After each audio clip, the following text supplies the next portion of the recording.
할렐루야. 네, 감사합니다.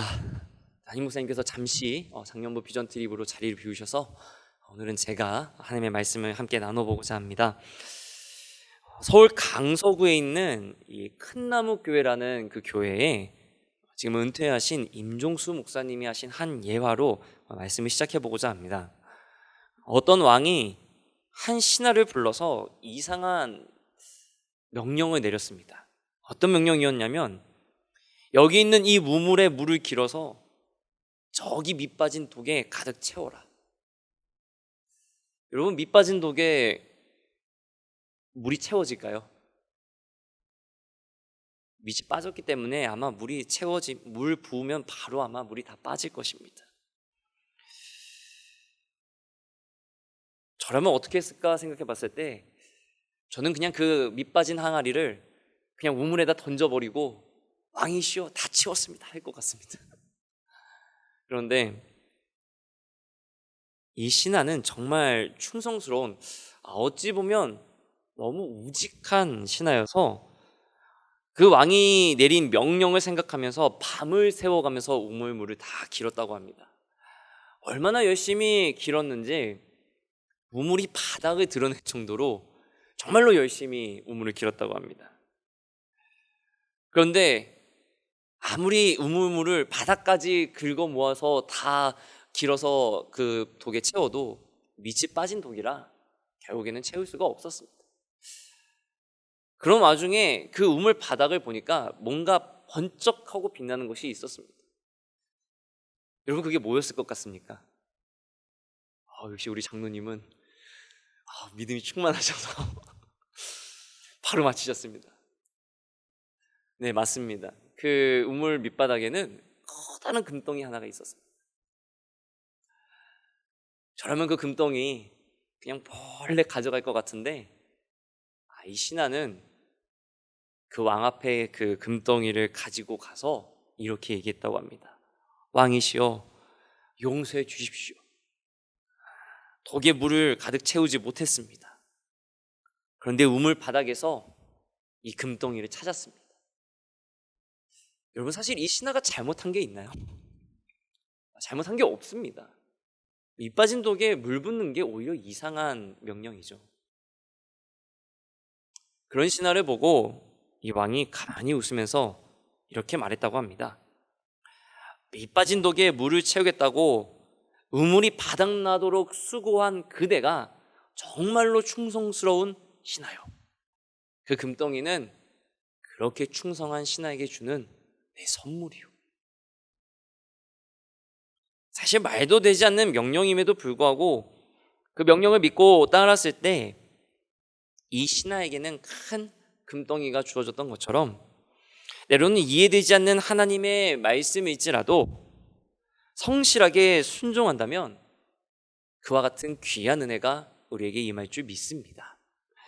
여러분, 세상은 지혜롭다, 똑똑하다라고 말할 때 조금도 손해보지 않는 사람, 이것저것 꼼꼼하게 따져보는 사람, 그런 사람을 얘기할 때 지혜롭고 똑똑하다라고 이야기하는 것 같습니다.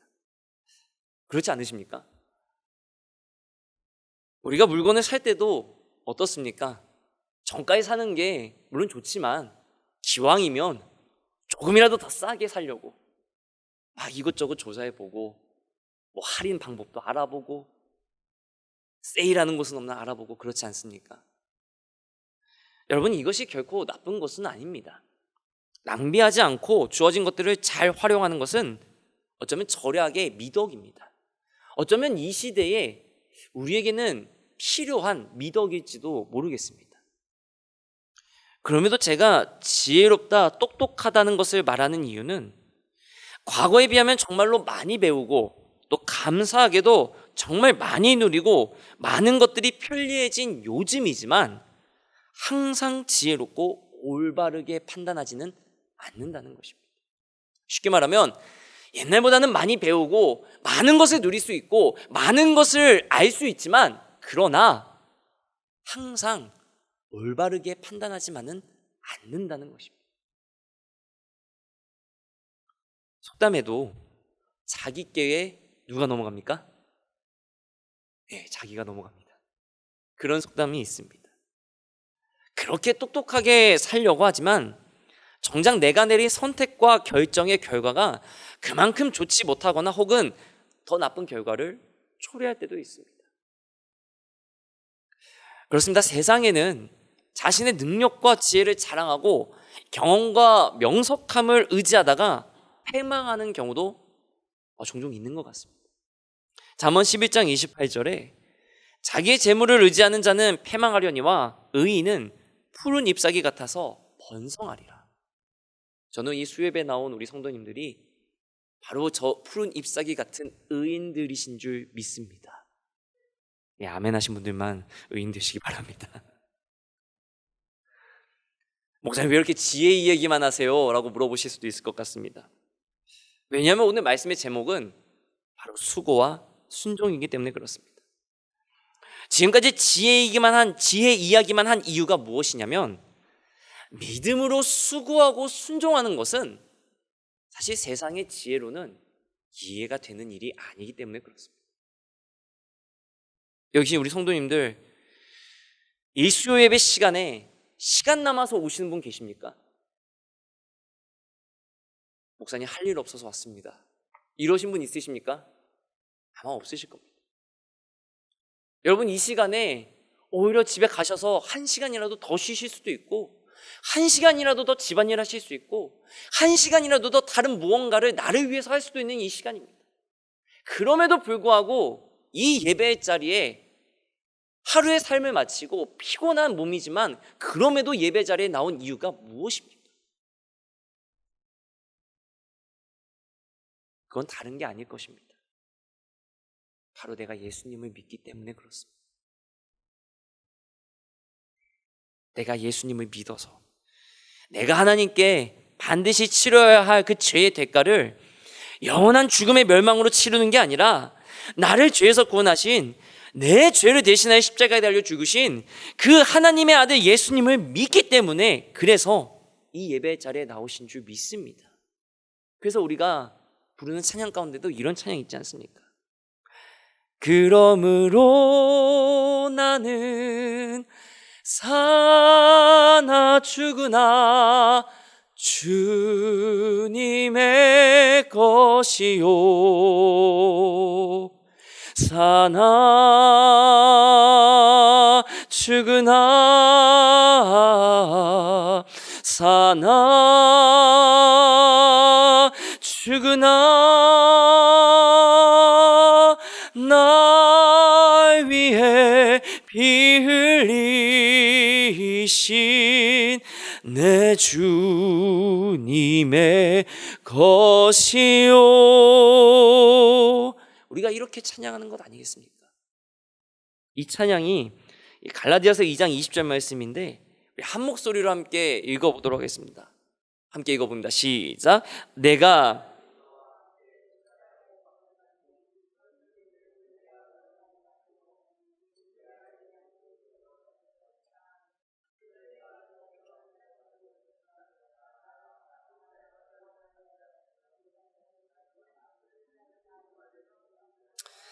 할렐루야. 우리는 다 그리스도 안에서 이제는 내가 아니라 예수님 때문에 살아가기에 이 예배의 자리에 나왔습니다. 제가 금요 찬양 기도회 때도 한번 이 오늘 말씀에 나오는 이 골로새 교회를 한번 이야기했었습니다. 먼저 이 골로새 교회를 이야기하자면 이 골로새 교회는 사도 바울이 세운 교회가 아닙니다. 사실 사도 바울하고는 직접적인 관계는 없는 교회입니다.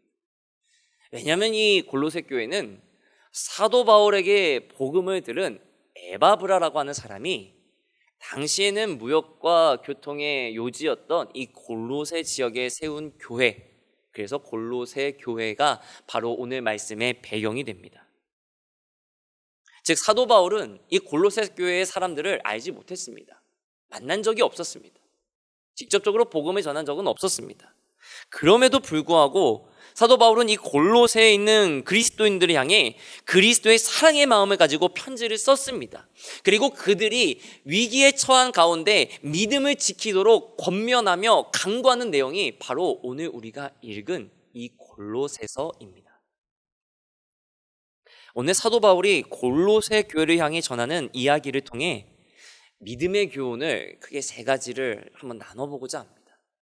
그 첫 번째는 우리는 주님이 맡기신 고난에 순종해야 합니다.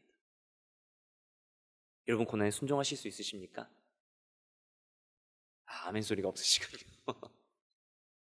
골로새서 1장 24절 말씀을 읽어보게 되면, 나는 이제 너희를 위하여 받는 괴로움을 기뻐하고라고 합니다. 기뻐하고.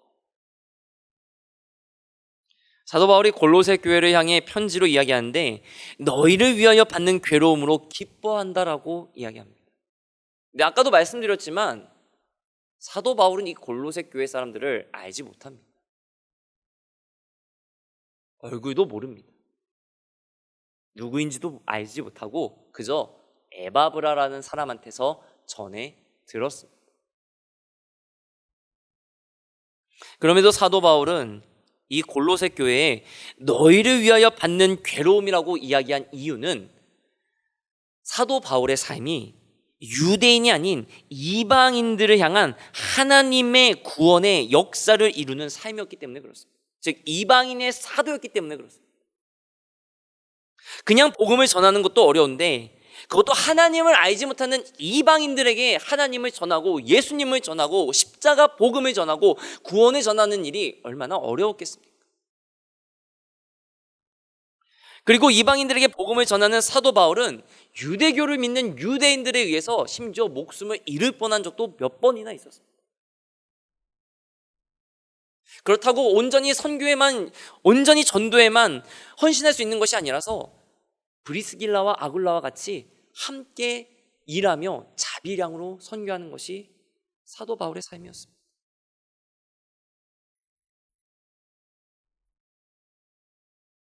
여기서 이 기뻐한다라고 하는 이 헬라어의 원형이 카이로라고 하는 단어를 쓰는데 이 단어에 쓰이는 기쁨이 어떤 기쁨이냐면 번영과 평안에서 오는 기쁨입니다. 쉽게 말하면 하는 일, 손 대는 일 하나하나 모두 다 대박 터지고, 죄송합니다. 제가 대박이란 말을 써서 좀 죄송합니다. 내게 있었던 문제가 내가 손대지도 않았는데 술술술술 풀려나가고, 이렇게까지 잘 돼도 되나 싶을 때 느끼는 그 기쁨, 그럴 때 느끼는 기쁨, 그때 이 카이로라는 단어를 씁니다. 여기 계신 우리 성도님들에게도 이런 기쁨이 넘치시기를 주님의 이름으로 축원합니다. 그런데 골로새서를 쓰는 이 사도 바울의 상황은 사실 이 카이로하고는 거리가 멀었습니다. 왜냐하면 이 골로새서를 쓰고 있을 당시에 사도 바울은 어떤 상황이었냐면 로마 감옥에 갇혀 있는 상황이기 때문에 그렇습니다.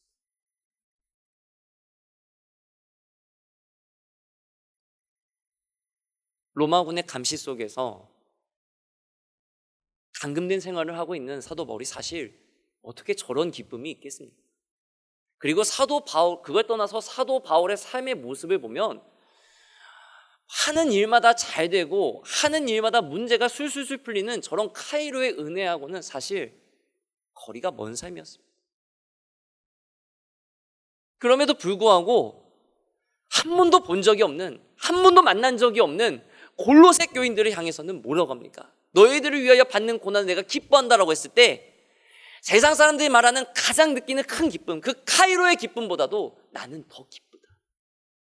내가 너희들에게, 이방인들에게 예수님을 전하고 너희가 교회를 세우는 믿음의 삶을 살아가는 그 모습을 바라볼 때 나는 세상 사람들이 말하는 저 카이로의 기쁨보다도 더 기쁘다. 나는 그것을 기꺼이 그 고난을 감수한다.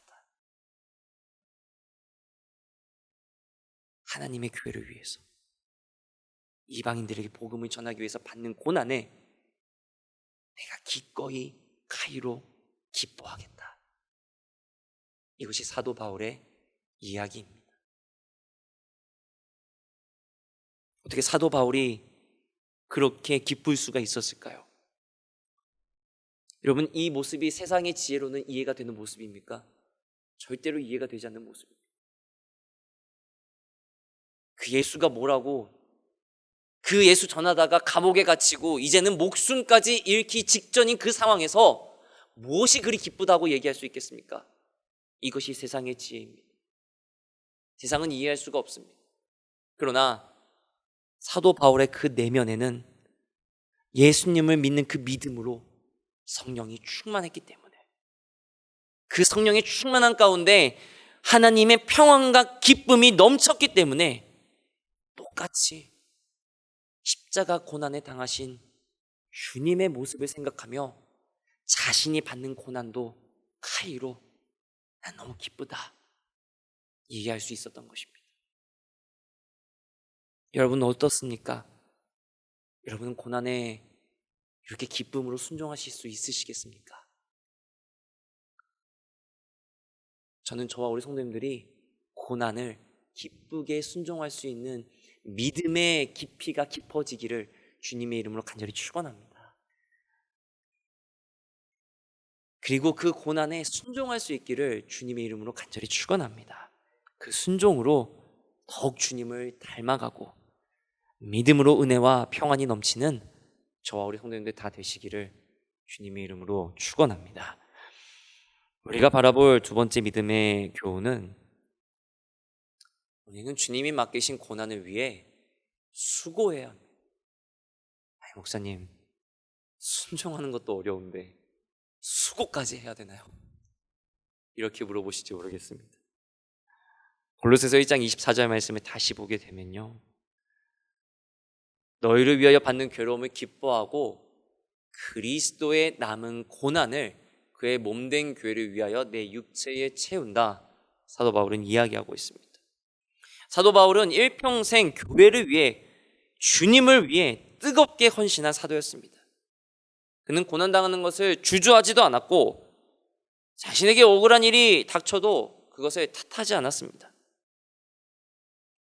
이 24절의 말씀에서 그리스도의 남은 고난이라고 하니까, 목사님, 주님께서 우리를 위해 당하신 그 고난이 남은 게 있습니까? 주님이 완전하게 다 고난 당하시고 완전하게 구원을 이루신 것이 아닙니까? 그러면은 예수님의 고난과 구원은 불완전한 것이 아닙니까? 라고 물어보실지 모르겠습니다. 실제로 이 남은 고난에서 남은이라고 하는 이 헬라어 원형인 휘스테레마, 요 말의 뜻은 부족, 모자르다, 이런 의미가 있습니다. 그러면 진짜 사도 바울이 그렇게 얘기한 것일까요? 아닙니다. 우리는 주님의 모습, 주님이 십자가의 마지막에 달려 죽으실 때 하셨던 말씀을 우리가 돌아보면 이 말씀이 그렇지 않다는 것을 알 수 있습니다. 주님이 십자가에 달려 죽으시기 직전에 가장 마지막으로 하신 말씀이 무엇입니까? 무엇입니까? 역시 우리 장로님들은 깊이가 깊으십니다. 우리 요한복음 19장 30절 말씀 우리 함께 읽어보도록 하겠습니다. 시작. 예수께서 신 포도주를 받으신 후에 이르시되 다 이루었다 하시고 머리를 숙이니 영혼이, 예수님이 십자가에 달려 죽으셨을 때 마지막으로 그 구원의 역사, 그 고난의 모든 일들을, 십자가 고난을 다 치르시면서 하신 말씀이 무엇입니까? 다 이루었다. 다 이루고 가셨습니다. 그러면 사도 바울은 왜 이 24절 말씀에서 그리스도의 남은 고난이라고 했을까요?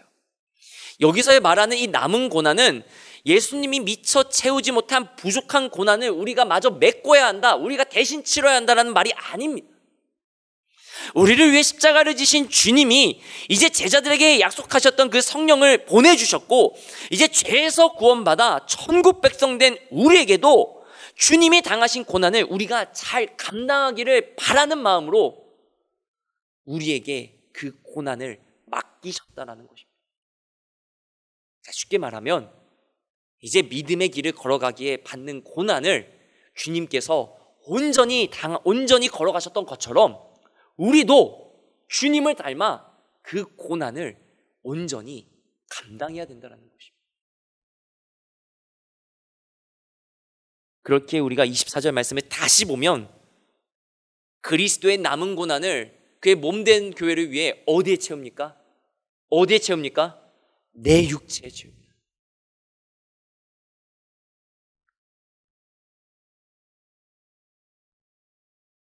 주님이 맡겨주신 그 믿음의 길, 비록 고난이어도 나를 대신해 십자가 고난과 죽음을 당하신 우리 주님 바라보면서 그 믿음 따라 남에게 시키지 않고, 남에게 명령하지 않고, 남에게 떠넘기지 않고 내가 그 고난에 수고하고 동참한다는 것. 지금 사도 바울이 말하는 고난은 남에게 말하는 것이 아닙니다. 나에게 말하는 것입니다. 이 말씀을 바라보는 우리에게 말하는 것입니다. 나는 가리라,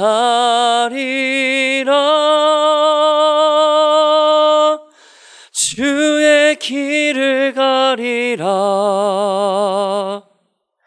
주님 발자취 따라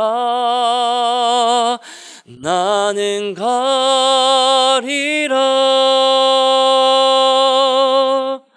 나는 가리라,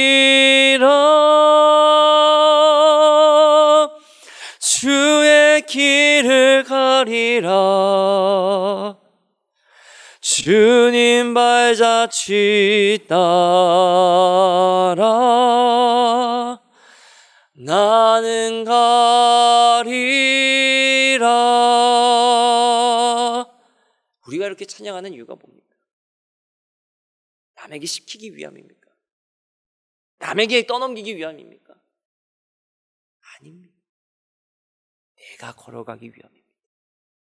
내가 감당하기 위함입니다.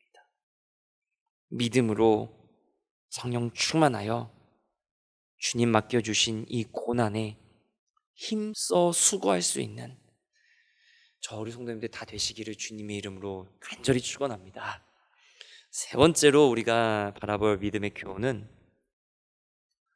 우리는 주님이 맡겨주신 이 믿음을 잘 지켜야 된다는 것입니다. 골로새서 1장 25절 말씀을 보게 되면 함께 읽어주시기 바랍니다. 시작. 내가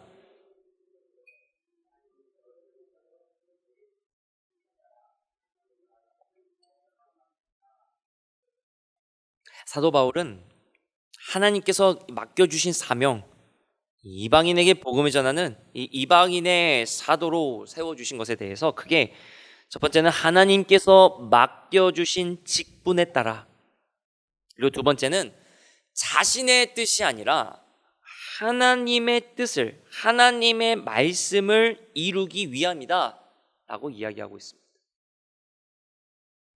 그래서 이 직분, 하나님이 맡겨주신 직분을 따라 했을 때 이 직분은 헬라어 원어에서는 두 단어가 합쳐진 단어를 쓰고 있습니다.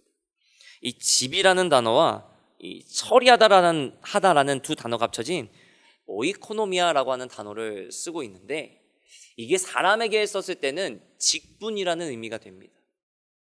그런데 하나님께 쓰게 되면, 하나님이 주체가 되면 이 뜻이 뭘로 바뀌냐면 경륜, 섭리, 즉 하나님의 역사하심, 하나님의 역사하심의 원리, 이렇게 이해가 됩니다. 그래서 예전 개역 한글 성경에서는 어떻게 번역이 됐었냐면 내게 주신 경륜을 따라라고 되어 있습니다. 사도 바울이 하나님의 섭리, 직분을 따라 사도가 되었다는 이 말은 사도 바울이 지금 내가 했던 일들 나는 책임 없어, 난 하기 싫었는데 하나님이 맡겨주신 거야, 난 그냥 하나님이 시키는 대로 했을 뿐이야, 난 그냥 하나님이 그냥 말씀하신 대로 그냥 했을 뿐이지 나는 잘못이 없어, 이 이야기를 하는 게 아닙니다. 하나님이 나를 뜨겁게 만나주셨을 때 내게 맡겨주신 그 직분, 내게 맡겨주신 그 하나님의 뜻에 따라 내가 하나님의 일을 감당하였을 때는 내가 그 일을 정말 최선을 다해, 정말로 열심을 다해 그 직분을 따라 내가 감당했다라는 것입니다. 하나님이 맡겨주신 일, 내가 하고 싶어서 내가 명예를 구하기 위해서 한 일이 아니지만, 그러나 나를 구원하신 하나님의 그 은혜를 따라서 나는 내게 맡겨진 그 직분에 따라 최선을 다해 하나님의 일을 감당했다. 사도 바울은 그 이야기를 하고 있는 것입니다. 두 번째로 하나님의 말씀을 이루려 했다라고 했습니다. 자신의 뜻이 아니라 내 생각대로, 사도 바울 자신의 생각대로 자기가 보기 좋은 대로 사명을 감당한 게 아니라 하나님의 말씀을 이루기 위해서 그 사명을 감당했다고 말합니다. 여기서 이루려 함이니라라고 번역된 이 헬라어 플레로우는 원래 완전하게 하다, 가득하게 하다라는 뜻을 가지고 있습니다. 그러니까 사도 바울의 고백은 하나님의 맡겨주신 그 사명을 따라서 하나님의 그 뜻을 이루기 위해서 최선을 다해 노력을 했는데, 어디까지 노력했냐면 80%만 한 것도 아니고요, 85%만 한 것도 아니고요, 90%만 한 것도 아니고요, 몇 %입니까? 자신의 것 100% 완전히 쏟아서 완전하게 하려고 완전한 노력을 가지고 사명을 감당했다는 것입니다. 사도 바울은 자신에게 주어진 그 믿음을 정말로 끝까지 잘 감당했다는 것입니다. 그것도 언제까지입니까? 지금 감옥에 갇혀 하나님의 부름을 받기 그 직전까지 사도 바울은 지금 믿음을 끝까지 지키고 있는 것입니다.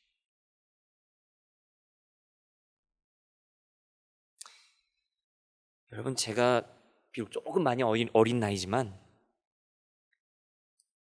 세상의 모습을 바라보면 책임이라는 단어가 참 많이 없어진 것 같습니다. 가끔 뉴스를 보다 보면 이런저런 소식이 들려오는데 공통적으로 하는 말들이 있으시더라고요. 이건 제 잘못이 아닙니다. 저 사람이 잘못했습니다. 저게 잘못돼서 그런 겁니다. 저는 억울합니다.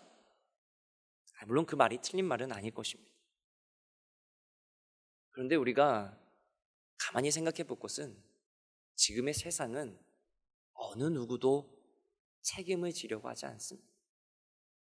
자신의 일에도 책임을 지려고 하지 않습니다. 어쩌면 그래서 이 시대에 참 어른이 없다, 참 찾아보기 어렵다, 그렇게 얘기하는 것인지도 모르겠습니다. 그러나 여기 계신 우리 성도님들은 맡겨진 믿음을 잘 가꾸고 그 믿음 지키기 위해 끝까지 노력하고 계시고 끝까지 노력하실 줄 믿습니다. 지금까지 맡겨진 믿음 잘 감당하기 위해 땀 흘려 수고하셨고 눈물도 흘리셨고 때로는 책임감을 가지고 남들은 모르게 하나님과 나 사이에만 알고 있는 조용한 헌신들로 하나님의 몸된 교회, 우리 교회를 세우기 위해 뜨겁게 헌신하신 줄, 그 믿음의 자리를 지켜오신 줄 저는 믿습니다. 그렇게 저는 우리 성도님들이 바로 믿음의 어른들이신 줄 믿습니다. 오늘의 말씀을 통해 저는 한 가지 결론을 내려보고자 합니다. 크게 세 가지로 주님 맡겨주신 고난을 순종해야 되고 그 고난에 수고해야 되고 믿음을 잘 지켜야 된다고 얘기했는데, 이 세 가지를 한데 어울려서 한 가지 결론을 내리자면 믿음의 순종과 수고는 언제나 한결같아야 된다는 것입니다. 또 언제까지입니까? 하나님이 나를 불러주실 그날까지. 하나님이 나를 불러주실 그날까지 사도 바울이 그의 인생의 마지막에서까지 자신은 단 한 번도 만나본 적이 없는, 자신이 세우지도 않은 골로새 교회를 위해서 너희를 위하여 받는 고난을 기뻐한다. 나는 믿음의 길을 끝까지 걸어왔다. 나는 맡겨진 직분을 따라 최선을 다했다. 얘기할 수 있었던 것처럼 우리는 우리에게 맡겨진 믿음, 하나님 앞에 서는 그날까지 잘 감당해야 될 줄 믿습니다. 오늘 본문의 마지막인 골로새서 1장 29절 말씀 함께 읽어보기 원합니다. 시작. 이를 위하여 나도 내 속에서 능력으로 역사하시는 이의 역사를 따라 힘을 다하여 수고하노라. 아멘. 마지막에 사도 바울이 뭐라 얘기합니까? 힘을 다하여 수고하노라. 그 감옥에 하나님의 부르심을 바라보고 있는 그때에도 나는 힘을 다하여 수고한다. 이 믿음의 고백이 저와 우리 성도님들의 믿음의 고백이 될 수 있기를 주님의 이름으로 간절히 축원합니다.